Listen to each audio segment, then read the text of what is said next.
এই ২ লিটারের খালি বোতলটা দেখে আমার মাথায় একটা জিনিস ঘুরপাক খাচ্ছে। তো চলেন কি ঘুরপাক খাচ্ছে সেটা আপনাদের সাথে শেয়ার করি। তো আমি এই বোতলটাকে সুন্দরভাবে কেটে নিছি। আমার যতটুকু লাগবে সে পরিমাণে কেটে নিছি। কেটে ধুয়ে এবার এর মধ্যে আমি পানি ভরে নিছি। এবার আমি কি করতে যাচ্ছি আপনারা ভিডিওটা এন্ড পর্যন্ত না দেখলে বুঝবেন না, তাই আমার সাথেই থাকুন।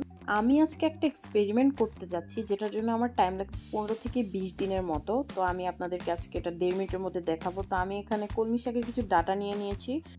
এই ডাঁটাগুলো আমি এখন এখানে রোপণ করব। আমি দেখেছি আমাদের গ্রামে আশেপাশে হচ্ছে খালে বিলে এভাবে ভাসমানভাবে কলমি শাক অনেক হয়ে থাকে। তো আমি চিন্তা করলাম কেননা বাসায় টবের মধ্যে এটা ট্রাই করা যাক। আমি এটা এখানে লাগাই রাখছি।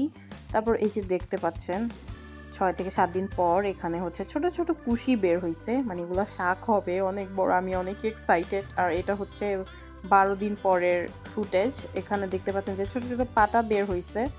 এবার আমি দেখাতে যাচ্ছি হচ্ছে ফাইনাল যে ফুটেজটা আছে আমার কাছে হচ্ছে ২০ দিন পরের যে ফুটেজটা ওইটা।